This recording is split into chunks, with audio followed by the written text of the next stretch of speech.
TEIA, www.teiacoletiva.com apresenta TEIA em Ação, Inclusão e Acessibilidade, o que é acessibilidade comunicacional, 6 de janeiro, 20 horas, quarta, com Sabrina Bairros.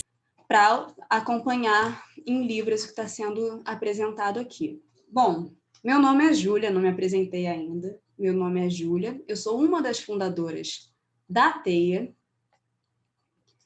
Tenho duas parceiras, a Dani e a Ana, que também estão aqui com a gente. E aí eu vou contar um pouquinho do que é a TEIA, quais são os nossos planos, por que a gente existe. E depois a gente começa com a Sabrina.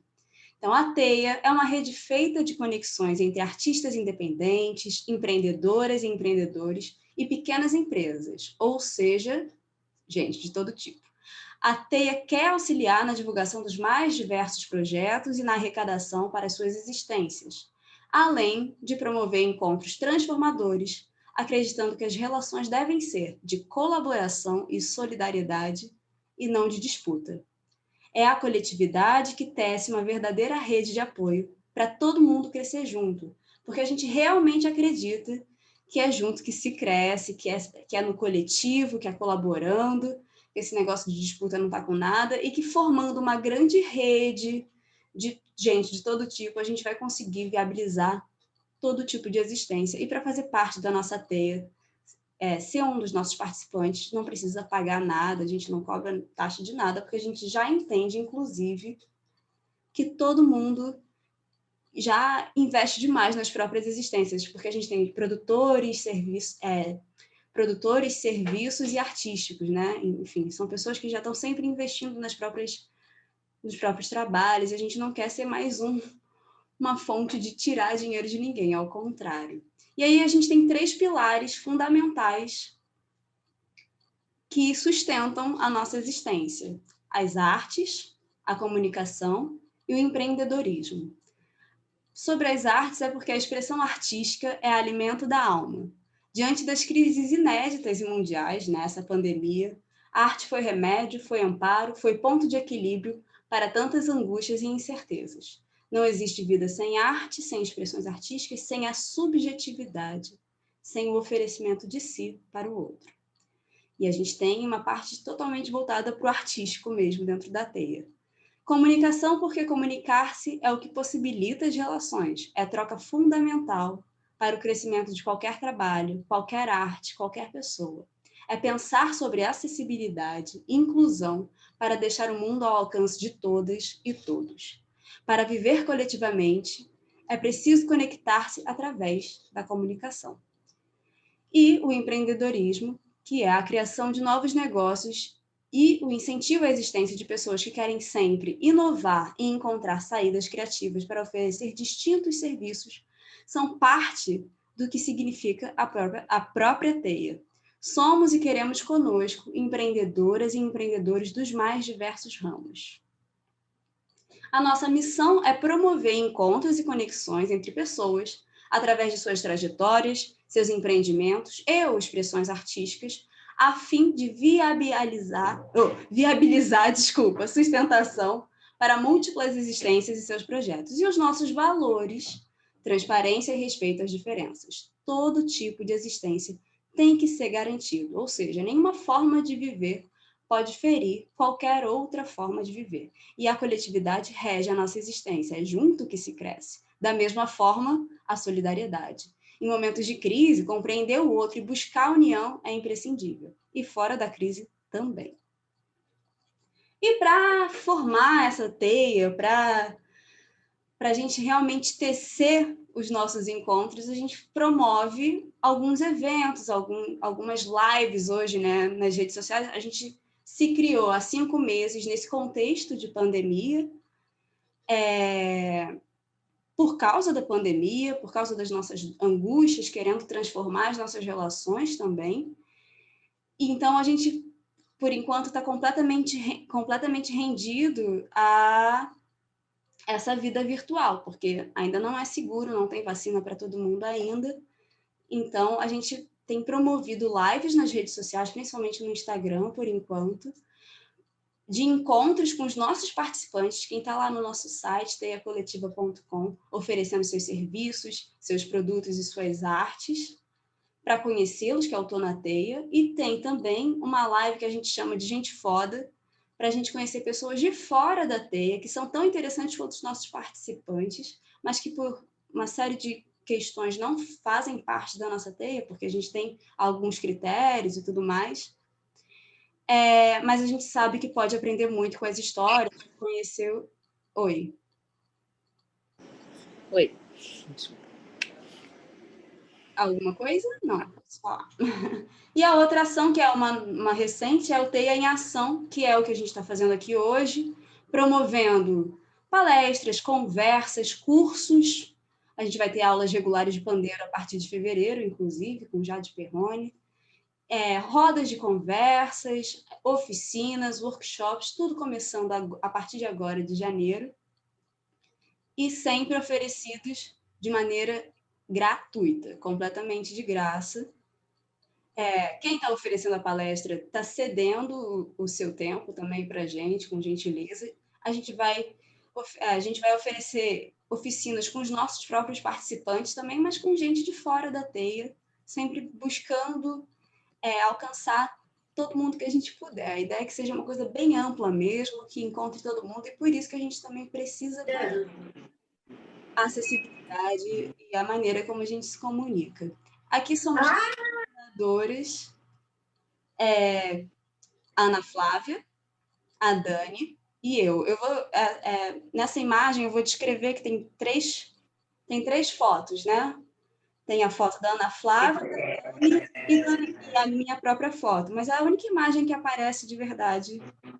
O resto é tudo texto mesmo. A Ana Flávia é a nossa coordenadora financeira administrativa. A Dani é a nossa coordenadora de produção. Espera aí, gente, que tem algum microfone aberto. Será que é o meu? Pode ser o meu, desculpa. Sem problema. E eu, Júlia Borges, sou a coordenadora de comunicação. Somos 3 mulheres, enfim. A Ana Flávia é uma mulher negra com um sorriso gigante e tranças no cabelo, na foto. A Dani é uma mulher branca. As fotos são em preto e branco. A Dani é uma mulher branca de cabelos cacheados claros, com a mão no queixo. E eu sou uma mulher morena de cabelos ondulados escuros.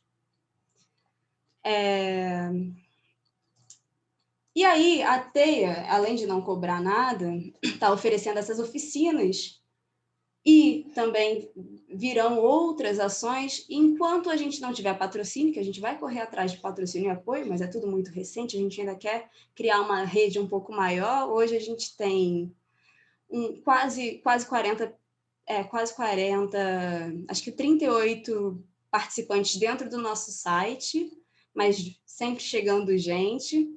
E a ideia é a gente ampliar cada vez mais nossa rede e mostrar a nossa relevância e, enfim, correr atrás de patrocínio e apoio.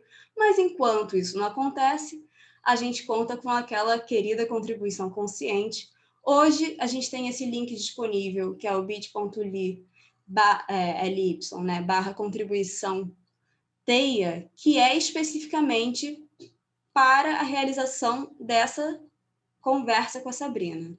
Ela é oferecida gratuita, mas quem quiser e puder apoiar, porque existem custos para a realização de tudo isso que está acontecendo, é só acessar esse link, eu vou botar no chat depois. Tem algumas opções de contribuição de 15, 25 e 50 reais. Pode contribuir mais uma vez, se quiser também. E vai ficar disponível por uma semana, desde hoje até a quarta-feira que vem, para quem quiser contribuir com esse projeto, inclusive para as próximas realizações, porque essa é só a primeira, é só o começo de tudo. E a gente está nas redes sociais, o nosso site é teiacoletiva.com, e nas redes sociais a gente é teia.coletiva. É muito importante que vocês entrem nas nossas redes, acompanhem o nosso projeto, sigam a gente em tudo para conhecer bem, porque vai ter muita coisa bacana acontecendo. Bom, era isso que eu tinha que falar para a gente começar. E agora a gente vai começar, de fato, a conversa com a Sabrina Bairros, comunicóloga especialista em acessibilidade comunicacional. E vamos falar de inclusão e acessibilidade e descobrir o que é acessibilidade comunicacional. Espero não ter falado muito rápido. Tentei me pausar, mas às vezes a gente se empolga, né? Sabrina, com você, querida. Se alguém quiser falar qualquer coisa, agora eu estou direto no chat também, se alguém precisar de alguma coisa. Quem quiser perguntar, eu sugiro abrir o microfone e cortar de repente, porque... Não, por favor, eu insisto, façam isso. Né? Falem comigo, gente, eu já vejo só um monte de nome escrito numa tela. Vocês precisam falar comigo durante essa apresentação. E aí, se alguém... Júlia, o Ivan não está mais fixado para mim, não sei se isso saiu. Peraí, eu ficar... tive que desfixar, mas eu vou fixar de novo. Ah, ok. Eu vou... Só mais uma coisa, além de quem quiser falar no microfone, mas quem não quiser falar no microfone, pode falar no chat, que eu faço a pergunta para a Sabrina sem problema. Pode ser? Sim, e se alguma pessoa precisar que o Ivan faça a interpretação da pergunta, avisa no chat que a Júlia aciona o Ivan. Isso, se precisar de intérprete, pode falar no chat também, que eu peço para o Ivan, e aí você fala com o Ivan. Exato. Beleza. Oi, gente. Não sei se já entrou muita gente depois que eu me apresentei, acho que não, mas entrou alguém, então eu vou falar de novo. Eu sou Sabrina Bairros, eu vou ser palestrante, já disse que eu não gosto de ser palestrante, e eu não pretendo ser palestrante hoje. Eu preciso que vocês falem comigo. Eu não vou ficar aqui fazendo só exposição, pelo amor de Deus, gente. Fala comigo, faz pergunta, comenta do seu trabalho, fala, eu tive essa experiência, eu fiz dessa forma. Isso aqui é mais que uma troca de conhecimento, porque a gente sabe que tudo relacionado à acessibilidade está engatinhando ainda, né? Então, a gente está aprendendo junto, tem pouca oferta dentro da área, tem muita oferta de uma mesma coisa, mas coisas mais específicas, como acessibilidade comunicacional, desenho universal para aprendizagem, são coisas que têm pouca oferta de formação no mercado, então é para troca. Toda especialização que eu venho adquirindo é no trabalho e com alguns pequenos cursos, esses encontros, workshops que eu vou tendo na vida. Então, é para conversar comigo, tá? Por favor. Eu vou compartilhar com vocês a minha apresentação.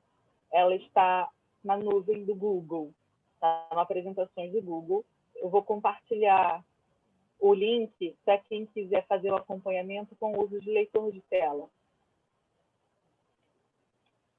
Então, no bate-papo, tem o link do acesso para a apresentação. Claro que todo mundo pode acessar, mas é porque eu vou exibir ele aqui na tela, então quem não faz uso de leitor não precisa acompanhar por ele, mas se já quiser copiar o link aí para deixar guardado, porque eu duvido muito que eu consiga chegar no final dessa apresentação hoje, porque eu coloquei um pouquinho de tudo que eu gostaria de falar, mas a gente sabe que em 1 hora não vai dar para falar tudo que eu queria. Então, eu sou Sabrina Bairros, eu sou comunicóloga, eu me formei em publicidade, né? Eu atuo na área de comunicação, mas agora muito mais voltado para educação. Então, e eu estou fazendo uma segunda faculdade em licenciatura, porque realmente a área de educação me pegou pelo pé. Então, eu estou fazendo licenciatura em música e estou juntando esses conhecimentos de acessibilidade para a comunicação e para a educação. E isso sempre, eu falei no início, sempre que eu faço esses encontros, o tema é saúde, digamos. Eu vou falar sobre um projeto que eu participei recentemente, sobre prevenção da Covid, como conscientizar as pessoas com deficiência intelectual a respeito das ações preventivas para a Covid-19, né? Eu vou falar desse projeto durante a apresentação. Então, era para a área de saúde, para a gente formar profissionais da área de saúde, para auxiliar as pessoas com deficiência intelectual a compreender a necessidade da prevenção da Covid-19. E a maioria das pessoas era da área de educação. E esse aqui, teoricamente, é um tema de comunicação. A maioria das pessoas é da área de educação. Então, a gente sabe que a galera de educação é a galera mais ligada na questão da inclusão, da acessibilidade. E ainda bem, né? Porque eles estão formando as pessoas para o mundo, então que eles formem todo mundo consciente disso mesmo. Assim. Então, eu sempre puxo um pouco para a educação. Meu pezinho, ela total na educação. Se alguém sentir falta de alguma coisa relacionada a outra área, mais específica de comunicação, finaliza também, tá? Vou abrir a apresentação. Eu começo devagar, tá, gente? Eu começo um assunto, passo para outro, porque eu quero falar 1000 coisas com todo mundo, então fica difícil. Eu vou abrir a minha tela de apresentação.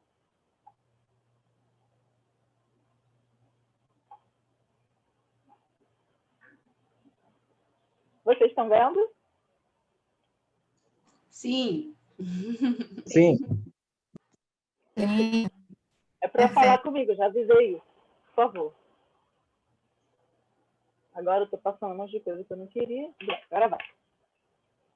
Bom, então, tem várias coisas que eu vou falar, tem várias coisas que eu não vou falar. Por exemplo, legislação é um assunto que eu não vou falar, porque toma tempo, é uma coisa muito extensa e que vocês conseguem acessar no Google rapidamente. Então, não vou falar sobre legislação hoje. A apresentação vai começar com dados sobre população com deficiência.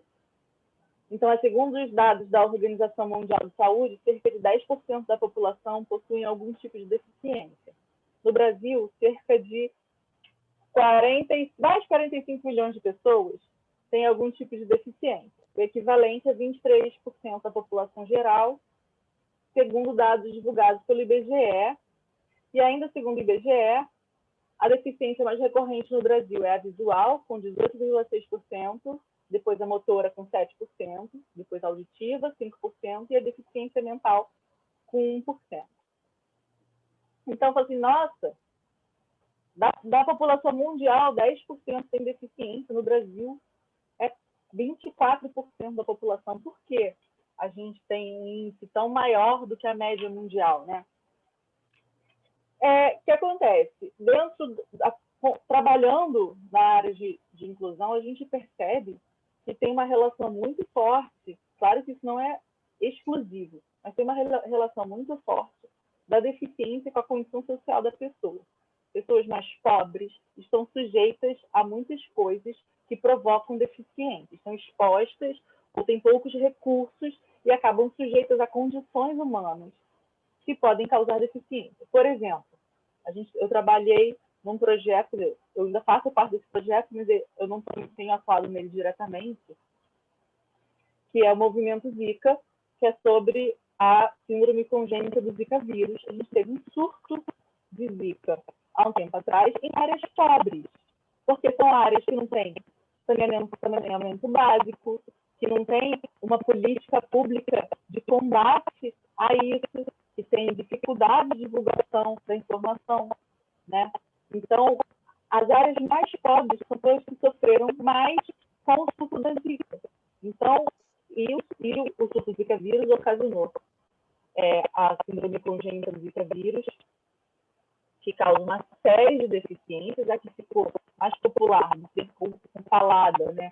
É a microcefalia, que é uma característica que você vê, né? Muito fácil visualmente de identificar, mas existem condições cerebrais que causam tanto deficiência intelectual como deficiência cognitiva provocada pela síndrome congênita do Zika vírus. Então, a gente sabe que o Brasil é um país que ainda está em desenvolvimento e tem uma população pobre muito grande, e isso causa a causa da gente estar acima do índice mundial de pessoas com deficiência no país. Sabrina, alguma coisa aconteceu no seu áudio que ele está pipocando. Tá. Eu pensei vou até que trocar fosse de fone. Quê? Não, eu pensei até que fosse o meu sinal ruim, então não é, né? Não, Tá acho todo Passou um cortadinho. avião. Eu vou trocar de fone. Tá.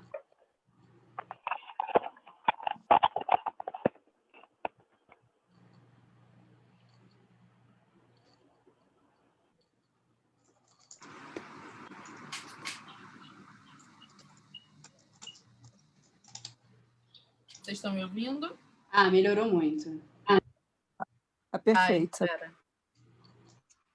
Não, deu algum ruim aqui. Estão me ouvindo? Perfeitamente. Sim. Ah, ótimo. Tá. Deixa eu só me ajeitar.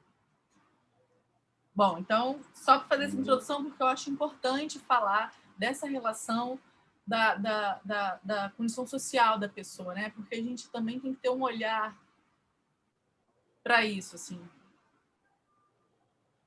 Bom, então, falando de deficiência, de pessoas com deficiência, né? A construção histórico-cultural de inserção da pessoa com deficiência na sociedade, como a sociedade via a pessoa com deficiência, né? Na frase pré-cristã, matava. Ah, não tá normal, morreu. Então, assim, era eliminação, eugenia radical. Então, na frase pré-cristã, era isso. Nasceu com deficiência, morreu. Aí veio a frase cristã, toda essa questão né, dos 10 mandamentos, não matarás, e essas coisas. Então, não podia mais matar. A gente entrou na fase que as pessoas com deficiência têm o direito de ficar vivas. Olha que loucura, né? Primeiro direito adquirido, ficar vivo. Isso é bem insano. Mas aí, a partir desse olhar cristão, começou a falar assim, a pessoa com deficiência tem deficiência porque ela é uma pessoa ruim, é um castigo divino, né? Ela foi castigada. Ela tem aquilo porque ela merece ter um problema, sabe? E também tinha a questão da família. Não, se você é mãe, você é familiar de uma pessoa com deficiência, tem uma pessoa com deficiência, teve um filho com deficiência, é castigo seu, que você não foi uma boa pessoa na vida, mereceu ter um filho com deficiência. Então, era vergonha ter uma pessoa com deficiência na família, porque era sinal de castigo divino. Então, essas pessoas viviam confinadas, ou então elas eram largadas à margem, né? Elas eram expulsas de casa, colocadas à margem, e aí viviam como pessoas em situação de rua. E provavelmente, eventualmente, acabavam morrendo também. Apesar de elas terem o direito de não morrer, ninguém fazia nada para fazer esse direito permanecer durante a vida da pessoa. Depois veio a fase assistencialista, isso tudo já dentro da fase cristã, né? Porque a partir do momento que vem uma fase assim, fase cristã, o cristianismo permanece, então essa condição de não pode matar permanece também, né? E a gente entra numa segunda fase dessa era cristã, que é mais assistencialista, que o governo passa a ser responsável por essas pessoas que a família está botando na rua, né? Mas aí a gente observa uma segregação social, porque essas pessoas passam a ser confinadas a institutos destinados às pessoas com deficiência. Então, elas são segregadas socialmente e tem essa visão médica de que deficiência é uma doença. Então, elas vão para asilos, para lugares igual tinham as comunidades de leprosos na época lá do ano 100, não sei, e elas são segregadas para fora da sociedade, porque a visão médica é que deficiência é uma doença. Aí, com o tempo, com muita construção, entra na fase da integração, que muda essa visão médica da deficiência, de ser uma doença, passa a ser uma visão de que, sim, a pessoa pode melhorar dentro da condição dela, pode ter crescimento individual. Então, a gente tem essa fase da integração, que é diferente da inclusão, né? Porque é só ela passa a ter o direito de estar junto aos familiares e junto da sociedade. Então, eu coloquei tolerância e paternalismo porque tem essa coisa de a gente tolera a pessoa com deficiência, a gente agora aceita ela dentro da sociedade, só que ela é uma coitadinha. Ela é o café com leite, ela é uma pobrezinha, tadinha, não tem? A gente ouve isso até hoje, né? Então, tem essa questão paternalista na fase da integração, de que a pessoa com deficiência é uma coitadinha, que a gente tem que fazer coisas para ela. E a fase que a gente está agora, que é a fase da inclusão, é esse de igualdade, né? E de criação de ferramentas inclusivas. Que essa fase começou por causa do pós-guerra, porque muitos soldados vieram com deficiências físicas, né? Eram pessoas sem deficiência que adquiriram deficiência. E essas pessoas tinham que ser integradas à sociedade. Então, e eles eram pessoas em pouco tempo antes que não tinham deficiência, né? Então, eles queriam estar no mesmo lugar na sociedade que eles estavam antes, talvez até com um pouco mais de Gente, eu tô fugindo das palavras. Mas como assim? Foi um herói de guerra, né? Um pouco mais de regalia. Não é regalia a palavra que eu queria agora, mas como se eu não olhasse para ele como um coitadinho, assim, como um herói de guerra, né? Então, essa coisa da igualdade começou muito no pós-guerra e com a criação de ferramentas inclusivas, que para os soldados começou como próteses e depois a gente vem tendo essas várias ferramentas de inclusão que a gente conhece ou que está conhecendo ou que vai conhecer nesse processo da fase de inclusão, que é a fase que a gente está agora. Eu vou falar da minha fase ideal, porque como a Laís falou no início, eu sou militante da causa, não adianta. Eu sou militante da causa do direito da pessoa com deficiência, sabe? E nessa área acontece que tem muitos viés, assim, a gente tem vários tipos de pensamento e estudos, e o que eu vou apresentar para vocês hoje é o que eu acredito, é o que está dentro do meu trabalho, da minha linha de trabalho e da minha militância. Sabrina. Oi. Oi. Alô? Ouvindo, pode falar. Posso te interromper? Você pediu para ser interrompida, eu fiquei com vontade de interromper. Não, por favor. Nossa, por favor. No seu...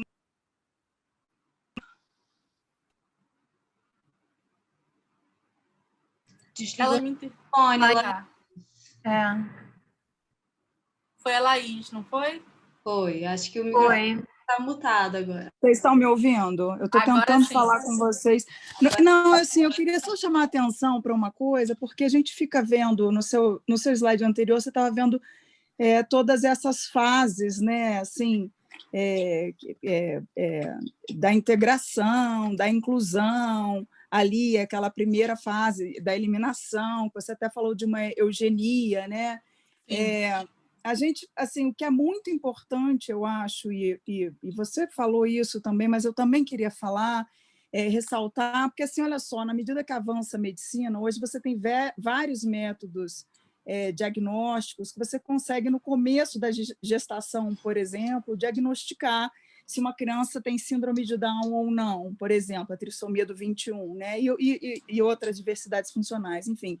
E o que você vê, assim, atualmente, é um movimento de eugenia mesmo, que a gente precisa conversar sobre ele, né? Não aqui, eu entendi, mas só para a gente não entender, porque assim, essa fase assim, do eu aceito, a gente vive isso até hoje na escola, né? A escola vai aceitar o meu filho que tem deficiência? Sim. Então, eu acho que nessa proposta do que eu ouvi pela primeira vez, eu não conhecia a TEIA, mas desse processo, assim, desse entendimento de coletivização, de soma, de solidariedade, é muito importante, né?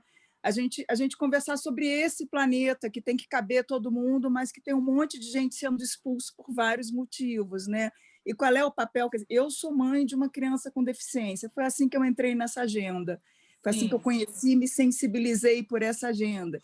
Eu tenho um papel nessa agenda, né? As pessoas com deficiência têm um outro papel nessa agenda. E o que é que as pessoas sem deficiência, nenhum contato com a deficiência têm? Que papel é esse para evitar que essa violência social perdure, né? Então, assim, infelizmente, a gente ainda vive esse discurso, né? Quando você fala para alguém que você está gestante de uma pessoa com deficiência, ai, nossa, que corajosa, que pessoa maravilhosa você é, você não quis tirar. Então, assim, todas essas fases, eu só queria, desculpa, me alonguei, mas todas essas fases, por favor. Elas estão aqui, né? E aí pensar que tipo de sociedade a gente quer ser, né? O que a gente deveria ser, qual é a moralidade de você definir quem está dentro ou quem está à margem, eu acho que faz parte dessa conversa que a gente precisa ter com mais frequência na sociedade. Agora eu vou mesmo me calar, desculpa, Sá. Não, imagina, Laís, esse assunto é muito importante, mas ele é muito delicado, porque a gente entra na questão do direito da mulher ao aborto, que no nosso país não tem. E eu milito por esse direito. Eu não sou pró-aborto, mas eu acho que a mulher tem que ter o direito sobre o corpo dela. É que são duas questões diferentes, né? A gente milita a favor do direito da mulher de abortar, não é? Assim, que inclusive né, dessa descriminalização do aborto, mas a gente não milita pelo aborto eugênico. São coisas diferentes que precisam ser entendidas. Exatamente. Mas é um assunto que aí ele tem uma margem para má interpretação muito pequena. Então, eu acho que hoje, pelo menos nessa conversa, eu prefiro muito, e nessa conversa dentro do que eu acredito, do que eu prego para o mundo, do que eu prego no meu trabalho, de mostrar que as pessoas com deficiência não são um problema, sabe? Então, assim, eu acho que essa questão é mais isso, a gente tirar essa ideia social que ainda vem dessa coisa histórica que eu mostrei antes, né? De que é dessa início da fase cristã, de que ter uma pessoa com deficiência é vergonhoso. E depois vem dessa parte da integração de que uma pessoa que é deficiência é incapaz, né? E não é assim que a vida funciona. Eu também tenho um filho com deficiência. A diferença é que a deficiência do meu filho não é física, você não vê ele fisicamente, né? É uma deficiência cognitiva. E ao contrário da Laís, eu descobri a deficiência do meu filho dentro da área de trabalho já. O laudo, o famoso laudo, a etiquetinha que recortaram e colaram nele, veio depois de eu já estar trabalhando com acessibilidade e inclusão. Acabou que minha vida foi se fundindo num assunto só, assim. Então, esse assunto é muito delicado. Eu acho ele importante, mas eu dentro da minha militância, eu venho mais nisso de mostrar para a pessoa que ela não tem que abortar porque ela tem um filho com deficiência, ela está gestando um ser com deficiência. E sim porque é direito dela, porque ela naquele momento não vai ter condições de viver se ela tiver um filho. Ela mal tem condições de se sustentar e não vai ter como sustentar duas pessoas. Não sei, eu estou inventando, tá? Só estou dizendo por outro motivo, sem ser a questão de ser uma pessoa com deficiência. Quer colocar mais alguma coisa, Laís?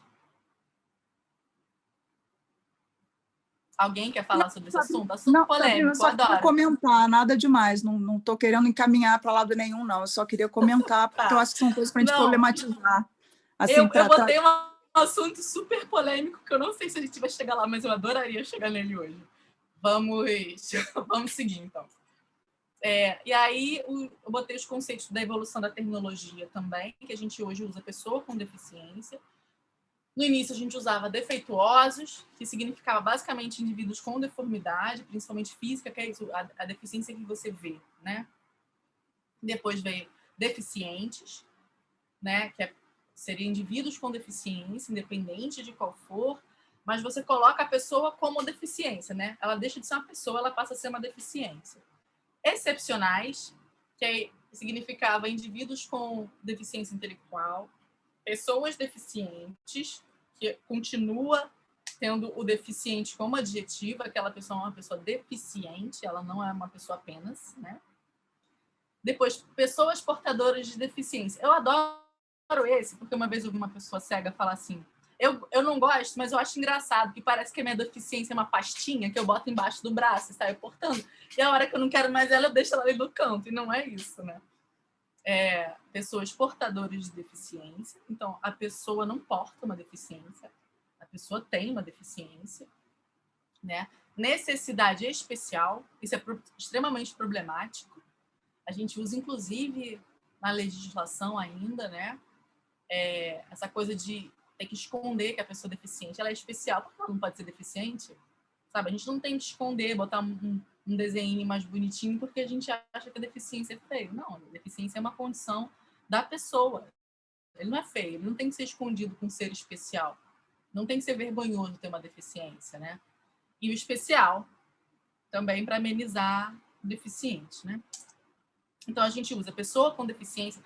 Gente, tudo isso que eu estou falando de terminologia, para mim é muito importante, porque a gente que trabalha com comunicação, falar os termos mais utilizados pelas militâncias dos direitos da pessoa com deficiência é muito importante. Então, é importante falar pessoa com deficiência, não deficiente, pessoa especial, necessidade especial. Isso é importante, porque como comunicólogo, como as pessoas que disseminam, isso para os educadores também, a gente ensina os outros, né? Então, a gente ensina o certo. A gente ensina a terminologia mais atual, assim. É importante a gente colocar esses termos dentro do nosso dia a dia.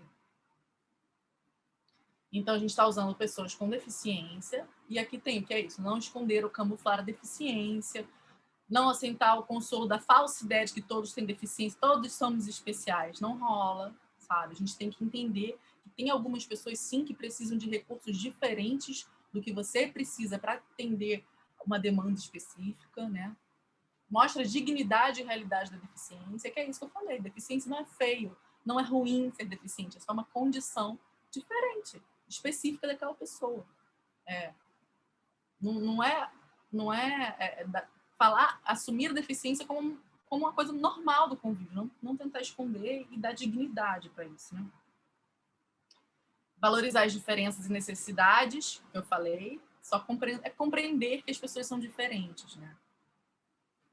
Isso eu já falei, pessoas com habilidades diferenciadas, defender a igualdade da pessoa com deficiência e sem deficiência. Isso, igualdade, é outra coisa que eu vou falar mais para frente, porque a igualdade é uma coisa complexa também. É o que a gente está usando hoje, é o termo principal, igualdade, mas, na verdade, a gente luta por equidade, né? Eu vou falar isso já já. Identificar nas diferenças todos os direitos. A gente vai falar também de recursos de acessibilidade mais para frente. E esse movimento People First, que eu gosto muito, que é isso, é a pessoa primeiro. Não é deficiente, é pessoa. Antes de qualquer coisa, é pessoa, né? O movimento People First vem muito ligado a uma questão da maternidade também, que a partir do momento que você é mãe, você vira mãe, né? Você deixa de ser você. Tipo, eu, Sabrina, as pessoas, eu vou no médico e eu sou mãe. Não, não sou mãe, eu sou Sabrina. Vai na escola do seu filho e ninguém te chama pelo nome. É mãe. Eles chamam todo mundo de mãe. Então você deixa de ser um indivíduo e passa a ser mãe. Tudo bem que você passou a ser mãe, mas você não deixa de ser você, né? Então todo esse movimento do People First vem tanto para esse âmbito da pessoa com deficiência como outras áreas. Assim. Conceito de inclusão. A gente tem a exclusão, né, que é todas as pessoas fora. Eu vou descrever a imagem, apesar de estar com texto alternativo na apresentação, né, que é um círculo com pessoas consideradas sem deficiência dentro e do lado de fora desse círculo as pessoas com deficiência. Então, sem deficiência dentro do círculo e com deficiência fora do círculo. Isso seria exclusão. Você exclui as pessoas com deficiência da sociedade. A gente tem a segregação, que essas pessoas estão excluídas da sociedade ainda, mas elas estão todas juntinhas num lugar só. Então, coloca as pessoas com deficiência. Olha, já ia falar besteira. As pessoas com deficiência, só junto com as pessoas com deficiência. Integração. Elas estão dentro da sociedade, mas ainda convivendo só entre elas, não junto com as pessoas sem deficiência. E inclusão é isso, todo mundo com pessoas com e pessoas sem deficiência convivendo juntos. Isso é inclusão. Você promover socialmente a participação das pessoas com deficiência. E a equidade, que é que eu estava falando antes, que esse conceito de igualdade é que todo mundo tem os mesmos direitos. E a ilustração é uma imagem de 3 pessoas com alturas diferentes em cima de um caixote, tentando assistir um jogo de beisebol por cima de um muro. Essa é uma figura clássica, né, do conceito de equidade. Assim. Eu gosto muito dela. Uma pessoa alta vê tranquilamente o jogo, uma pessoa de estatura mediana vê bem o jogo, consegue ver ainda, e uma pessoa baixa não vê, mesmo estando em cima do caixote. E a equidade é a pessoa que tem mais dificuldade, que seria a pessoa mais baixa, ela tem 2 caixotes. E a pessoa alta não precisa de caixote nenhum. Então, não é igualdade, é equidade. É dar as ferramentas para que todo mundo atinja o mesmo objetivo. Não é dar as mesmas ferramentas. É dar as ferramentas necessárias para cada indivíduo. Então, pessoas com deficiência são aquelas que têm impedimentos de longo prazo de natureza física, mental, intelectual ou sensorial, os quais, em interação com diversas barreiras, podem obstruir sua participação plena e efetiva na sociedade em igualdade de condições com as demais pessoas. Olha, aqui já se fala em igualdade de condições, né? Talvez já seja um pensamento mais próximo de equidade, porque você dá condições de que atinja igualmente, né? Então, a questão não está na pessoa com deficiência, as barreiras são impostas pela sociedade e a gente precisa de mudança de paradigma. Então, o objetivo da inclusão é eliminação de barreiras, né? quais são essas barreiras de inclusão? Então, segundo a Lei Brasileira de Inclusão, barreiras são qualquer entrave, obstáculo, atitude ou comportamento que limite ou impeça a participação social da pessoa, bem como o gozo e a fruição e os exercícios de seus direitos à acessibilidade, à liberdade de movimento e de expressão, à comunicação, ao acesso à informação, à compreensão, à circulação com segurança, entre outros. Então, dentro das barreiras, a gente encontra 3 tipos diferentes de barreiras. As físicas, que são arquitetônicas ou de transporte, as atitudinais, que é relacionada à atitude social, à atitude das pessoas, e as barreiras nas informações e comunicações, que é o que a gente vai tratar hoje, né?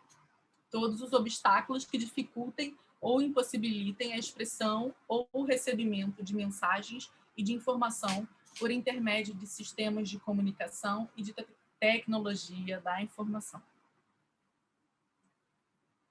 Bom, aí para a gente conseguir eliminar essas barreiras, a gente tem a acessibilidade comunicacional, que é oferecer recursos que promovam independência e autonomia aos indivíduos que necessitam de serviços específicos para acessar o conteúdo proposto. Por exemplo, audiodescrição, legendas, janela de libras, impressões em braille, dublagem.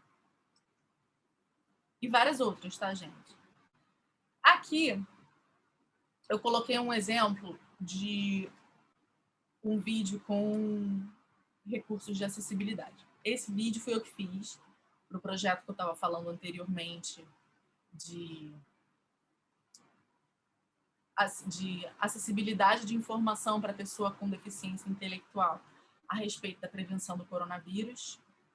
Esse é o vídeo de apoio, porque tem um manual em PDF, que é habilitado para leitura de tela, porque o ideal é que tenha um profissional de saúde ou de assistência social que ajude essa pessoa a compreender o manual. Claro que o manual foi feito para a pessoa compreender sozinha. Eu vou falar tudo que a gente usou, tá? Mas a gente fez um curso de formação e tem um segundo manual de orientação para os facilitadores, né? Para caso a pessoa tenha dificuldade de compreensão, a pessoa com deficiência intelectual, que ela possa ler o manual junto com alguém, e esse alguém tem um guia de orientação para como ele faz isso da melhor forma. Eu vou exibir o vídeo, vocês me falam se estão ouvindo.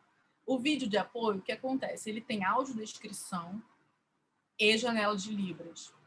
Porque se é uma pessoa que não foi alfabetizada em português, mas foi alfabetizada em libras, ela vai precisar do vídeo de apoio. Uma pessoa que é cega ou tem baixa visão e que não consegue fazer uso do leitor de tela, tem dificuldade de compreender o leitor de tela, a gente aqui tem audiodescrição. Só que para uma pessoa com deficiência intelectual, esse excesso de informação, tem audiodescrição, tem a imagem, tem a janela de libras, pode ficar confuso. Então, por isso, o vídeo é um vídeo de apoio. Ele não é o guia, que o guia é só um documento em PDF. O vídeo serve para complementar conforme a necessidade específica de cada pessoa. Só para deixar isso claro, porque eu vou exibir o vídeo, para a gente poder ver a audiodescrição e a janela de libras. O vídeo é só os slides do manual sendo passados. Eu vou dar play aqui, vocês me falam se estão ouvindo, tá?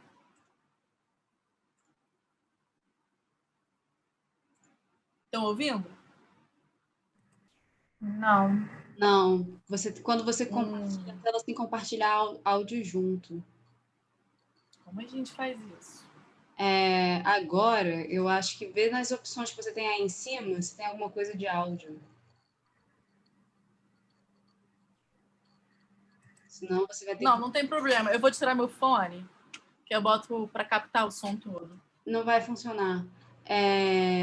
Você tem que... Se liga no corona. Coronavírus, como prevenir? Linguagem simples e acessível. Desenho do busto de 3 pessoas. Um rapaz jovem, uma senhora idosa e um senhor idoso. Todos usando máscara de proteção. Aviso, esse vídeo possui ilustrações referentes ao que está descrito no texto. Apresentação. Esse vídeo é sobre como prevenir o coronavírus. Para que você entenda melhor, usamos muitas imagens, palavras fáceis e recursos de acessibilidade. Se você tiver dificuldade, peça para alguém ver com você. Depois conversem sobre o que vocês entenderam. Bom vídeo. Recursos de acessibilidade. Tudo aquilo que é feito para facilitar o entendimento do que está escrito é um recurso de acessibilidade. Você deve ter visto na TV, no jornal, na internet, no celular, sobre o coronavírus ou a Covid-19. O coronavírus faz as pessoas ficarem doentes. Ele passa de uma pessoa para outra. O coronavírus pode passar de outra pessoa para você ou de você para outra pessoa. Você pode ter tosse, febre, dor de cabeça, dor no corpo, ficar cansado, não sentir cheiro, não sentir gosto ou ter falta de ar. Para não pegar, você tem que cobrir a boca e o nariz com o braço ou com um lenço de papel quando tossir ou espirrar. Se cobrir com um lenço de papel ou suar o nariz, em seguida jogue o lenço no lixo. Para não pegar, não ponha a mão no rosto, mesmo se estiver usando máscara, porque o vírus entra pelos olhos, nariz, boca. Para não pegar, lave as mãos sempre com água e sabão durante 20 segundos, ou passe álcool gel. Como lavar as mãos? 1. Molhe as mãos. Como lavar as mãos? 2. Passe sabão. Como lavar as mãos? 3. Esfregue as palmas das mãos. Como lavar as mãos? 4. Esfregue os dedos de uma mão entre os dedos da outra mão. Como lavar as mãos? 5. Esfregue a palma de cada mão nas costas da outra mão. Como lavar as mãos? 6. Esfregue o polegar de cada mão com a outra mão. Como lavar as mãos? 7. Esfregue as pontas. Gente, eu vou interromper porque acho que deu para entender. Foi só para exemplificar alguns recursos de acessibilidade. E agora eu vou falar um pouco mais sobre esse guia, como é que ele foi feito e os recursos que a gente usou. Esse guia, especificamente, a gente fez para pessoa com deficiência intelectual. Então, tem várias questões, porque quando a gente faz um documento acessível, a gente quer contemplar o maior número de tipos de deficiência dentro desse projeto, né? Só que tem coisas que são incompatíveis, são conflitantes. Tem recursos para uma pessoa com deficiência visual que são conflitantes com o recurso da pessoa com deficiência auditiva. Então, chega numa hora que a gente tem que meio que pesar numa balança o que a gente vai colocar agora e o que a gente não vai. Por exemplo, nesse manual, a gente fez o uso da linguagem simples, que eu prego a linguagem simples para a vida. Eu acho que a gente tem que simplificar tudo. Essa linguagem acadêmica, vou falar uma bosta, mas é uma bosta mesmo, eu acho que a palavra cabe. Eu acho que todos os termos técnicos que a gente usa, a gente tem que se desconstruir. Para mim é difícil, eu falei muitos termos técnicos aqui e vou continuar falando até o final, porque eu ainda estou me adaptando a ser uma oradora da linguagem simples. Mas é importante, tem vários memes que circulam na internet de tipo, o seu trabalho acadêmico só foi bom mesmo se as pessoas com uma educação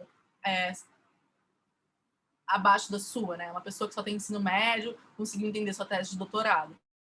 Então é isso, a gente tem que conseguir falar para a população. Tem pessoas que não têm um repertório cultural, que não tiveram acesso à informação, não tiveram acesso à formação educacional, fora as pessoas com deficiência. E quando a gente usa a linguagem simples, a gente abraça uma quantidade de gente que vai além da deficiência. A gente volta àquilo que eu falei no início. A gente tem que pensar que, por exemplo, eu sou uma pessoa altamente privilegiada, porque eu moro na segunda maior cidade do país, eu tenho um acesso cultural infindável ao meu redor, e eu moro numa região dessa cidade onde eu faço tudo a pé e eu tenho acesso aos maiores centros culturais do país. Então, assim, a gente tem que entender que isso são 4 cidades no país que proporcionam isso para as pessoas, sabe? São os 4 grandes centros. As cidades fora, até outras capitais, não têm essa fartura de cultura. Quantas cidades eu já ouvi que não tem cinema, não tem teatro, não tem, eu tenho um em cada esquina, eu consigo encontrar um cinema e um teatro a pé aqui em menos de 2 quilômetros, sabe? Então é muito privilégio. Então as pessoas, nem todo mundo tem acesso a isso. E a gente tem que ter consciência disso na hora que for comunicar. No caso do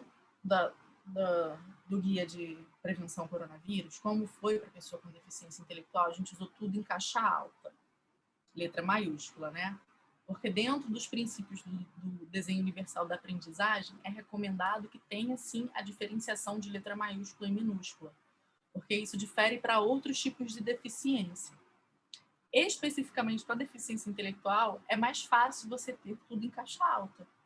Como esse guia foi feito específico para a pessoa com deficiência intelectual, é tudo em caixa alta.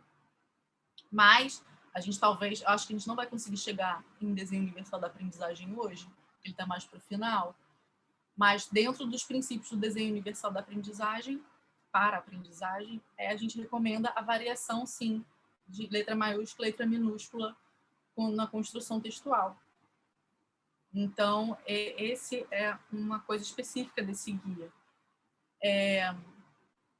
A gente usa linguagem simples, pouca linguagem, clara e objetiva, né? A imagem é quase como se fosse uma legenda do que está escrito. A imagem é exatamente o que está escrito. Inclusive, por isso que a gente não tem a audiodescrição das imagens e nem o texto alternativo no guia. A gente tem só uma informação no início do guia falando: este guia tem imagens descritivas do texto. Porque exatamente, imagina uma pessoa cega. A pessoa cega está lá lendo o manual no leitor de tela. 7. Esfregue as pontas dos dedos de cada mão na palma da outra mão. Imagem de uma mão esfregando as pontas do dedo na... Gente, imagina você ouvir um guia inteiro desse jeito, repetindo exatamente o que você acabou de ler, não sabe?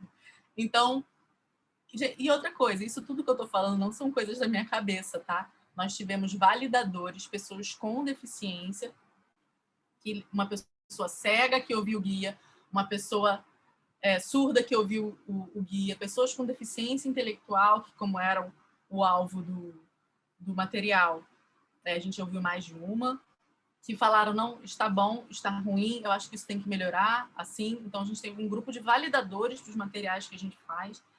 Quem puder fazer isso é muito importante. Dentro da área de comunicação, cada material que você produz, você valida com pessoas com deficiência.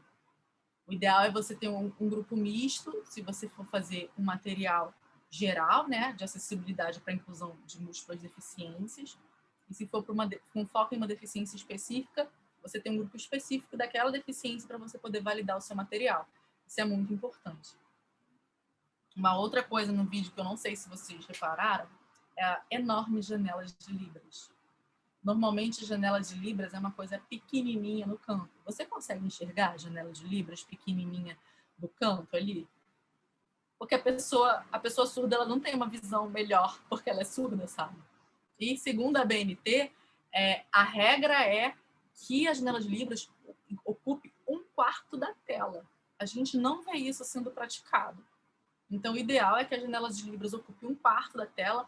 Nesse vídeo, a janela está ocupando 1/4 da tela. Porque, realmente, a gente tem que ter uma facilitação para a pessoa surda poder entender o que o intérprete está fazendo. Uma janela muito pequena, gente. A pessoa surda não tem uma visão biônica. Ela não ficou com a visão melhor porque ela é surda. Que existe essa lenda também, né? Se você é privado de um sentido, seus outros ficam muito melhores, mas isso é uma grande mentira. Claro que você desenvolve a percepção daquele sentido, mas ele não fica melhor. Então, esse foi um exemplo de alguns recursos de acessibilidade comunicacional. Alguém quer falar alguma coisa? Fala comigo, gente. Estou ficando nervosa que vocês ninguém fala comigo. Fala, oi, Sabrina, pode seguir. Alguém fala. Não, eu queria falar uma coisa, assim. Ai, que bom! Mas não é nem sobre... Eu estou atenta a tudo que está acontecendo, na verdade. Eu estou absorvendo todas as informações. Mas eu já quero estender um convite para a gente fazer um segundo momento, porque eu acho que vai ser necessário para essa conversa continuar. Inclusive, estendo o convite para a Laís, que propôs já uma discussão. Acho que a gente pode pensar... A ideia é isso. Esse é o primeiro passo aqui dentro da TEI. A gente quer dar 1000 outros e aprender muito e pensar todas essas questões juntas. Então, é só essa interferência mesmo. Que eu acho que não, eu estou de olho no relógio porque eu quero parar 10 minutos antes do nosso horário final. Até eu comecei a correr um pouco mais, claro que vocês devem ter percebido. Comecei a passar os slides e falar. Quem quiser falar, a gente fala comigo. Mas eu acho que está muito atento ao que você está falando. Acho que... Não, gente, isso é horrível, porque realmente eu me sinto despejando um monte de informação nos outros e eu fico nervosa. Mas eu estou confiando que vocês estão curtindo as informações. Eu vou continuar passando aqui. Júlia, desculpa te interromper, você quer falar mais alguma coisa? Não, era só isso. Eu só acho que a gente vai precisar de mais tempo depois, é isso. Mas isso eu já sabia. Inclusive, foi por isso que eu disponibilizei logo as apresentações com todos os links possíveis que eu uso, das referências que eu uso no trabalho. Tem muitas coisas que eu tenho que consultar, porque realmente é muita informação. E vira e mexe, eu pego esses documentos que eu passei para vocês para consultar no trabalho. Então, todo mundo, pelo menos, já tem um monte de link, um monte de material para ler, que vai ser muito bom. A Raquel falou que está atenta e amando. Então, assim, que bom. Estão prestando e atentas. Então, ela aí já aceitou meu convite. Então, vamos nessa. Que maravilha. Então, vamos lá. Oh, meu Deus, eu dei play no negócio. Não era isso que eu queria. Passei, então. Então, a acessibilidade comunicacional busca produzir conteúdo de modo acessível para que as pessoas com deficiência possam compreendê-lo. Está claro, né? Eu fico me repetindo assim, normal. Os slides repetitivos. Aqui são algumas dicas de acessibilidade comunicacional. Gente, existem milhares de ferramentas de acessibilidade comunicacional. Eu separei algumas, e eu separei mais voltadas para o trabalho que eu faço. Por exemplo, eu não sou da área do audiovisual, apesar de vez em quando eu fazer um vídeo. Mas eu coloquei o manual, um guia de acessibilidade para audiovisual no final do documento. Um link, um documento que não fui eu que fiz, mas que é um documento de confiança. Todos os documentos que eu coloquei de referência são de instituições que eu confio, tá? Não é uma informação aleatória que eu catei no Google, só joguei aqui para vocês. São coisas que eu pesquisei muito e que eu uso no meu trabalho. Então, assim, tem um documento para quem for mais da área de audiovisual, e esses aqui são as dicas que eu uso e que eu acredito que sejam para uso geral, até para pessoa física mesmo, recursos que você pode absorver na sua comunicação, né? Pessoa física que eu falo é fora do trabalho profissional, né? Porque todo mundo é pessoa física, mesmo quem está trabalhando. Então, use textos e falas objetivos com linguagem clara e simples. Evite informações desnecessárias que possam confundir o leitor ouvinte. Fale de forma articulada. Evite letras, fontes desenhadas ou com serifas. Garanta contraste. Oi. Eu descobri que as pessoas não sabem exatamente, acho que eu também só fiquei sabendo por causa disso, o que é a letra serifada. Não sei se é o caso, se alguém que não souber... Letra com serifa é a letra que tem tracinho nas pontas. Em vez do I ser um traço só, ele é difícil para a criança aprender esses dois símbolos para uma mesma informação, por exemplo. É uma letra um pouco mais enfeitada, ela confunde o visual. Ela atrapalha a leitura. Não seria difícil para uma criança, mas, por exemplo, uma pessoa que tem algum tipo de baixa visão pode gerar uma confusão de leitura. Pessoas com dislexia também se atrapalham com esse tipo de coisa. Tem determinadas deficiências relacionadas ao intelecto que também criança com deficiência intelectual, sim, assim, depois aprende, mas no começo é uma não identificação, né? Outra coisa. Então, serifa são os tracinhos que ficam nas pontas das letras, né? Letras de máquina de escrever e vários jornais usam letra serifada. A gente usa mais... Oi. Tem alguma fonte que você indique que seja melhor? Gente, eu uso Arial para tudo na vida. Tá. Arial e Helvética. Hoje eu tenho dado preferência a Arial, porque a Helvética tem aquela coisa de publicitário, né? Publicitário gosta de uma Helvética. E eu absorvi essa coisa quando eu fiz publicidade. Depois, com o tempo, eu percebi que não. Porque a Arial, ela é uma fonte que já vai instalada em todos os dispositivos. A Helvética, não. Então, eu prefiro usar ela, porque é uma letra sem serifa, uma leitura muito clara, e que a pessoa não precisa instalar no programa dela se você mandar um documento não convertido daquela fonte. Então, Arial eu amo. Esse documento quase todo é em Arial. Só umas coisas bonitinhas, porque a gente não tem um apego ao bonitinho, né? Aí o bonito para quem? Para você que achou bonitinho. Para outra pessoa que tem algum tipo de deficiência, que aquela letra atrapalha, não tá tão bonito assim.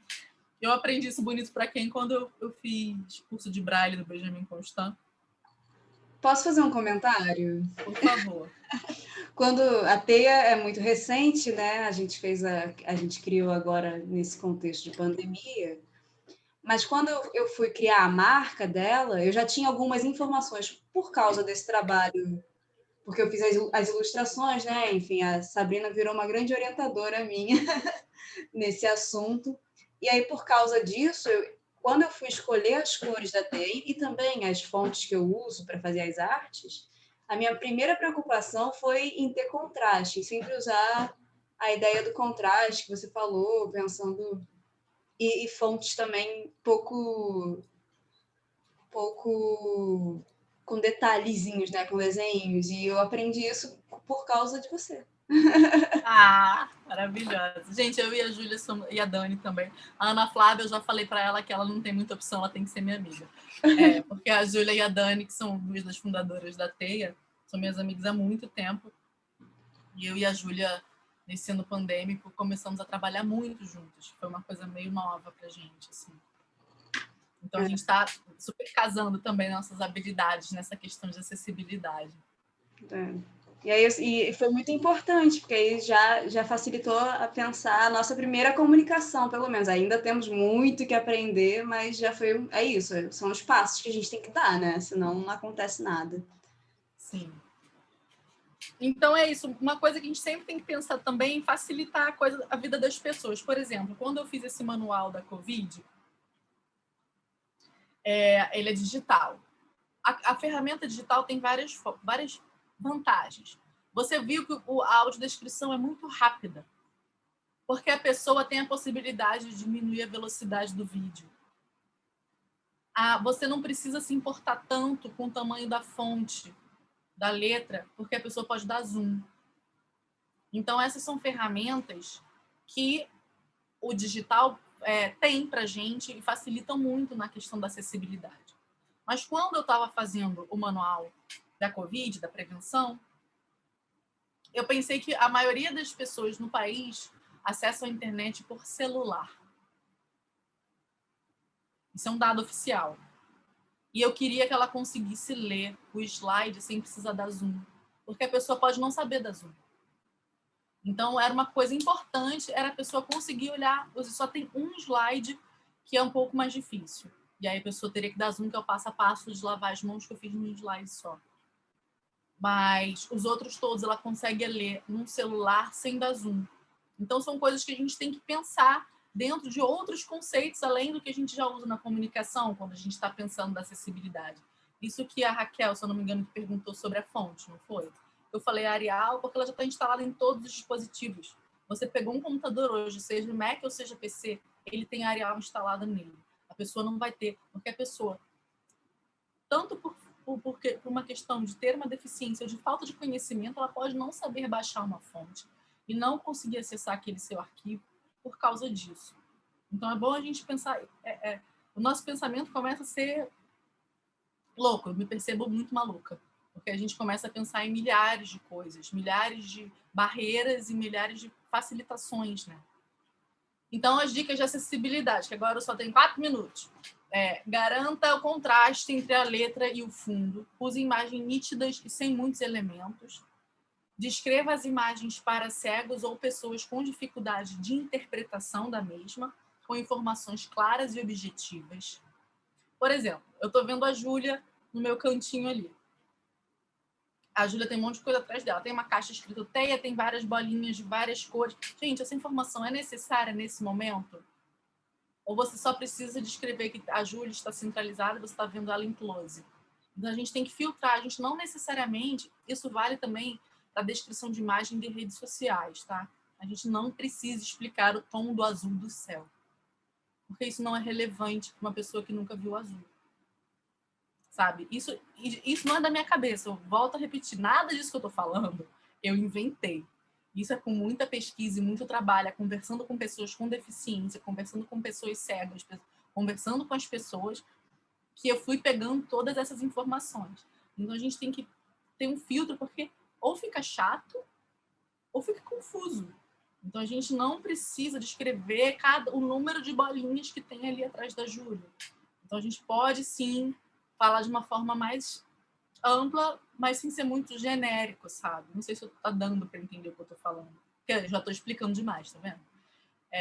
Então, e dê preferência ao uso de vídeos com legenda ou intérprete de Libras e audiodescrição. A questão da legenda e da intérprete de Libras é um pouco confuso, Porque, assim, no país, a maioria das pessoas surdas não tem formação em Libras. E a formação em Libras, quem tem formação em Libras, normalmente também tem em português. Porque, pela lei da educação bilíngue, da educação em Libras, ela tem que ser bilíngue. Então, a escola que dá uma formação em Libras, ela também dá em português. Mas existe uma militância da comunidade surda para que mesmo as coisas em português sejam traduzidas em Libras. Porque é isso, é uma questão de... Fugiu a palavra. Representatividade, né? De você deixar mais claro, de você tornar evidente a necessidade da Libras dentro do mundo. E Libras é uma língua brasileira, tá, gente? Não adianta nem falar com uma pessoa de Portugal em Libras, que ela não vai entender. Você vai ter que aprender uma outra língua se você for falar com um português de Portugal.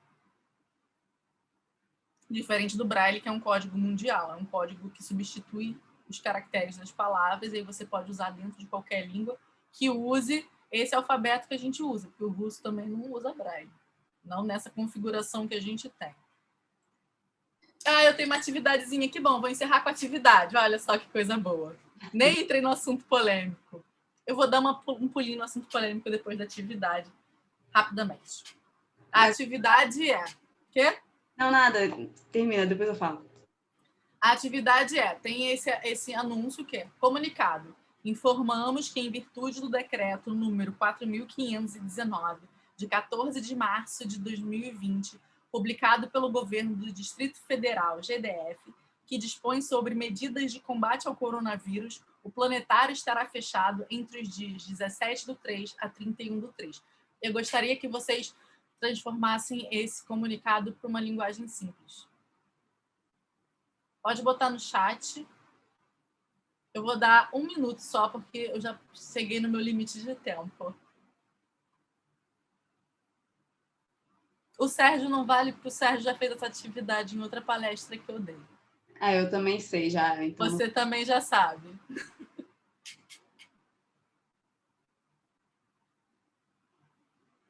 Mas enquanto as pessoas estão fazendo a atividade, a minha sugestão é que a polêmica, vocês estão falando de assuntos polêmicos, é que a gente faça uma roda de conversa com assuntos polêmicos mesmo, para a gente discutir e botar o dedo na ferida. Sim. É porque é uma questão que eu tenho trabalhado muito dentro da minha área de trabalho, de inclusão, não é só a inclusão da pessoa com deficiência, é principalmente da pessoa. A gente tem foco na pessoa com deficiência, mas a gente trabalha muito com ações afirmativas, né? Uma delas é a linguagem neutra, de gênero neutro. Sim. E que isso é complicado para a questão de tecnologia assistiva, porque tem muitas coisas da linguagem neutra que não são compatíveis, alguns usos de linguagem neutra, que não são compatíveis com leitores de tela. Sim. E eu adotei, eu tive um trabalho recentemente que eu tive que usar ele, fazer ele inteiro com linguagem neutra. Ó, a Laís botou... Desculpa te interromper. A Laís botou Não, por favor. O planetário ficará fechado do dia... A Laís não sabe não, tá? A Laís só está tentando. O planetário ficará fechado do dia tal a tal para combater a pandemia de Covid-19. Decreto número tal. Eu já passei do meu prazo aqui que eu dei para as pessoas escreverem, então eu vou mostrar o...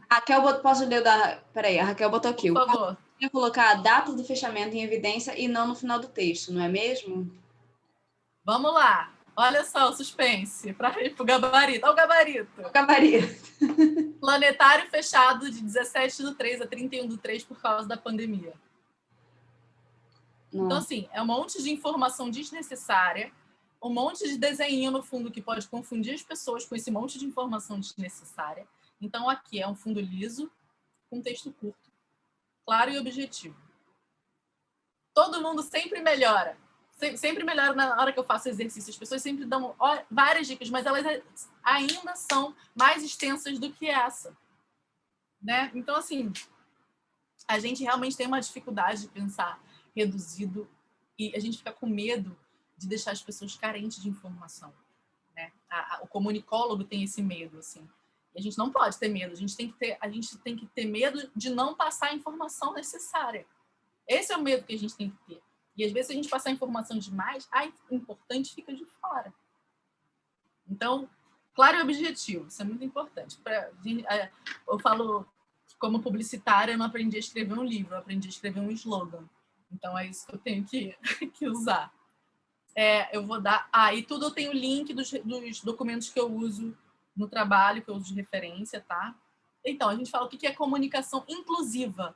E comunicação inclusiva é essa prática oral e textual, não discriminatória, na produção dos mais diversos recursos de comunicação, como texto, tradução, ilustração em documentos, materiais audiovisuais para todos os tipos de uso, que é essa questão do gênero neutro. Eu não vou falar agora, porque já estourei o tempo, mas está na apresentação, eu já publiquei o link, vou botar de novo, para se alguém caiu e perdeu o link queira salvar. E tem essas questões de uso do X ou uso do arroba no lugar, dificultam o leitor de tela não ler, então para pessoas com deficiência visual isso não funciona. E existe essa linguagem não binária ou neutra, que é a LNB, que é a que eu uso, é a que eu tenho usado, e ela funciona com o leitor de tela. E tem vários, nas referências tem vários, eu coloquei aqui depois, ó. Tem esse guia de linguagem inclusiva Todos Nós, que apesar dele não usar essa origem latina, ele tem muitas informações relevantes, então eu coloquei ele também, tá? Mas esse guia para a linguagem oral não binária ou neutra é o guia que eu uso para os meus trabalhos. Eu fiz um trabalho todo em linguagem neutra e é desesperador, porque eu reescrevi ele umas 5 vezes e eu não aguentava mais. Mas é isso, é um exercício muito difícil, né? E aí você tem que fazer a inclusão dos gêneros múltiplos, inclusão das pessoas com deficiência, e é loucura, gente, é loucura. Eu vou encerrar. Desculpa, gente, fiquei nem no meio da apresentação. Mas é isso, fica um gostinho de quero mais. Eu vou parar aqui e interromper o compartilhamento. Espera aí, deixa eu ver como é que estão as coisas aqui.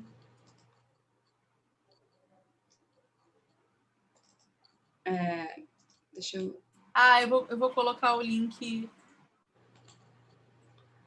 novamente aqui da apresentação. Tá no chat o link da apresentação. Quem quiser salvar para baixar depois, não precisa baixar, porque na nuvem mesmo você tem acesso com todos os recursos de acessibilidade. Bom, primeiro, obrigada, Sabrina. É muita informação mesmo. A gente foi muito ambiciosa em achando que 1h30 ia dar conta de saber tudo que a gente quer saber. Mas isso é bom, que pelo menos a gente tem motivo para se encontrar logo e continuar essa conversa, que é fundamental e a gente está aprendendo muito. Então, muito obrigada, te agradeço demais. É uma espécie de estreia nossa aqui também, então, muito obrigada. Eu só quero dar uns últimos informes, na verdade, para a gente encerrar. Agradecer a presença de todas e de todos que estão aqui também.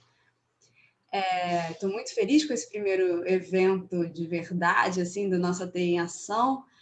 O início, a estreia do ano, né? 2021, começando da TEIA também. A gente vai começar essas ações, é o que a gente chama de TI em Ação, fazendo palestras, conversas, rodas de conversas, e aulas também, aulas mesmo, cursos e tal.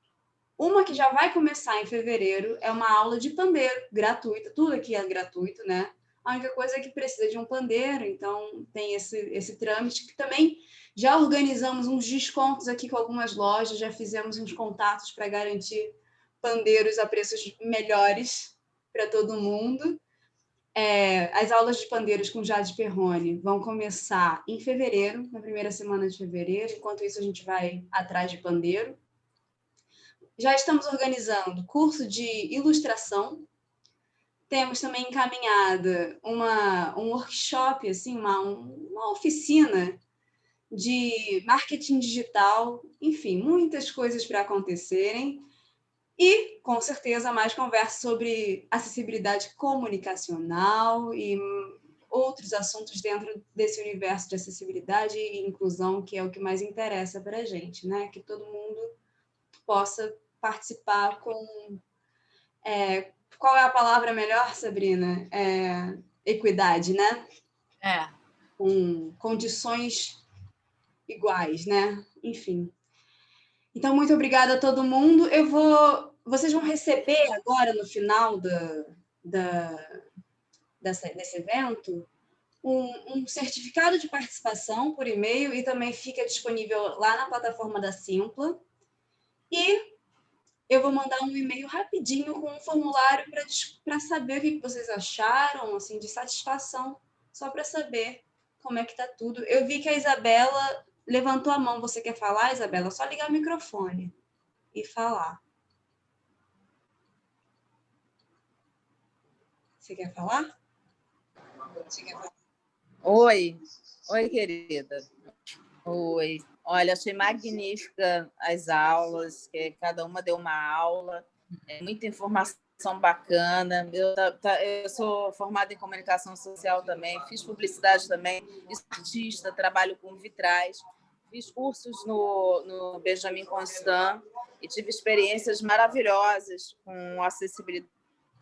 Estava fazendo com o professor Francisco da Universidade de Pernambuco, né? Desculpa, porque a minha mãe chegou e ligou a televisão, estava lá. Enfim, eu quero agradecer tudo isso que vocês estão fazendo e passando essa experiência e dando gás para a gente ter ideias, tá? Obrigada. É isso.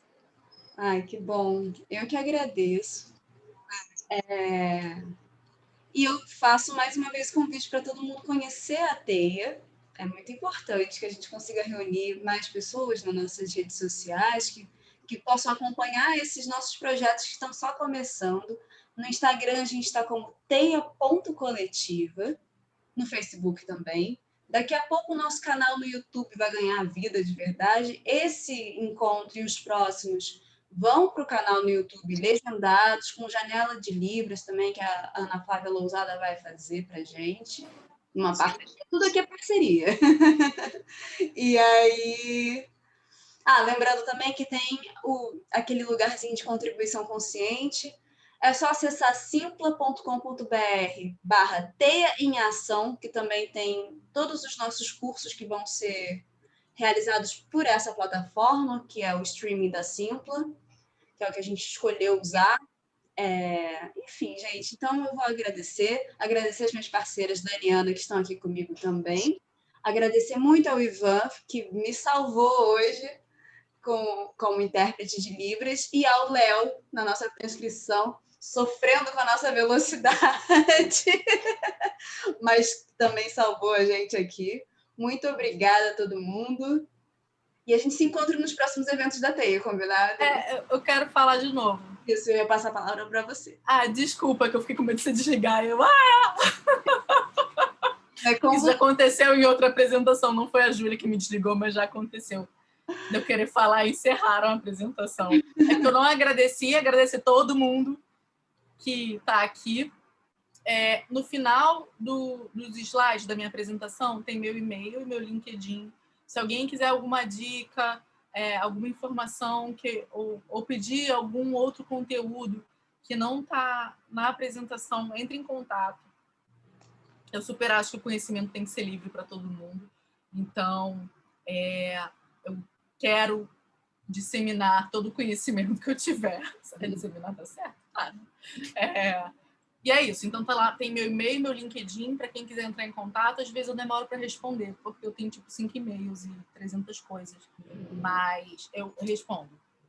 E muito obrigada. E é isso. Então, gente, muito obrigada. Agora é um grande tchau mesmo. Se quiserem falar alguma coisa, abram o microfone, mas eu vou encerrar em 1 minuto. Eu vou falar. E o formulário que a Júlia vai passar é importante para a gente poder adaptar esses encontros, porque provavelmente vão ter outros comigo, e para eu saber se tá boa essa linguagem, esse formato, e a gente adaptando e corrigindo, que a vida é uma eterna testagem, né? A gente vai corrigindo e se adaptando. Isso aí. Nesse formulário tem 3 perguntas de marcar e um espaço para você falar o que você quiser. Então, é bem rapidinho, para não encher o saco de ninguém. Só para a gente receber um retorno, para entender como é que está funcionando para vocês, que é tudo novo para a gente. A TEI é nova, essa vida virtual é nova, então vamos nessa. Gente, muito obrigada, gente. Até mais.